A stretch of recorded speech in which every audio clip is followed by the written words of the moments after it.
क्रिसमसला secret सॅन्टाचं gift तर नाही भेटलं, पण सकाळ सकाळी वासुदेव आले होते. त्यांना पाहून आपली संस्कृती अजूनही जपली जाते ना, याचा खूप अभिमान वाटला. केक तर नव्हता बनवला, पण बाजारातून गाजर आणले होते, त्याचा छान हलवा बनवला होता. याची रेसिपी मी आपल्या चॅनलवरती अपलोड केलेली आहे, नक्की चेकआउट करा. क्रिसमसची ना ह्यांना पण सुट्टी होती, त्यामुळे संध्याकाळी छान असं तयार झालो आणि आम्ही आलो तो पिंपरी चिंचवड मधल्या भारतरत्न अटल बिहारी वाजपेयी उद्यानला. तर बाहेर ना छान छान असे स्टॉल लागले होते, खाऊचे, बलून्सचे वगैरे, आणि लाईन पण भरपूर होती. लाईन मध्ये उभं राहून तिकीट घेतलं आणि आतमध्ये आलो.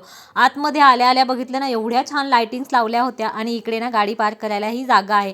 आता सगळेच फोटोशूट करत होते, म्हटलं चला आपणही फोटोशूट करून घेऊया, पण पोच काय द्यावी हे मात्र काही सुचत नव्हतं. बाहेर कधी गेलं तर नेहमी हे शूट वगैरे करण्यामध्ये भरपूर असा वेळ जातो आणि कधी कधी असं वाटतं की जे काही पाहायचं आहे ना ते राहून जाते या शूटमुळे. असो, पण माझ्यामुळे तुम्हालाही छान छान ब्लॉग पाहायला भेटतात, स्पॉट पाहायला भेटतात ना, हा आनंद माझ्यासाठी खूप जास्ती आहे. ज्यांना कुणाला फोटोशूटची आवड आहे ना, त्यांनी या उद्यानाला नक्की भेट द्या, कारण इथे खूप सुंदर सुंदर असे फोटोशूटचे पॉइंट्स आहेत, वॉटर फाउंटन आहे आणि मी ना खूप सारे फोटोशूट केलेले आहेत. लहान मुलांना खेळण्यासाठी खूप सुंदर असं गार्डनिंग केलेलं आहे, त्यामुळे हे आलेले 2 तास फिरण्यामध्ये आणि पाहण्यामध्ये कुठे गेला ना कळालं देखील नाही. अजून तुम्ही गेला नसाल तर नक्की या उद्यानाला व्हिजिट करा. आणि हो, बाहेर आलोय आणि फोटोशूट केले नाही असं तर काही होणारच नाही, त्यामुळे भरपूर असे फोटोशूट केले. निघताना मात्र शिवांशने बलून घ्यायलाच लावला. तर असा होता दिवस. भेटू नेक्स्ट व्लॉग मध्ये.